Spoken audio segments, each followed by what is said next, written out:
નવસારી જિલ્લા ભાજપ સંગઠનમાં આંતરિક વિખવાદ સામે આવ્યો છે, જેનું કારણ નવસારી જિલ્લા ભાજપ સંગઠનના હોદ્દેદારોના નામોની જાહેરાત છે। જલાલપોર મંડળના 4 નવનિયુક્ત હોદ્દેદારોએ જિલ્લા ભાજપ કાર્યાલય ખાતે પહોંચીને રાજીનામા મૂક્યા હતા।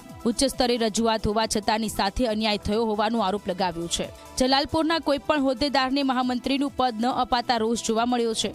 મહત્વનું છે કે આગામી મહાનગરપાલિકાની ચૂંટણીમાં તાલુકા તેમજ જિલ્લા પંચાયતની ચૂંટણીમાં પણ વિવાદ સર્જાય તો કોઈ નવાઈ નહીં। પ્રમુખશ્રીને મેં ટેલિફોનિક કોન્ટેક્ટ કર્યો, કાર્યાલય મંત્રીને પણ ટેલિફોનિક કોન્ટેક્ટ કર્યો, પણ એમણે આવવાની અસમર્થતા દર્શાવી। પ્રમુખશ્રીએ પણ અમને જણાવ્યું કે હું બહાર છું અને આવી શકું એમ નથી।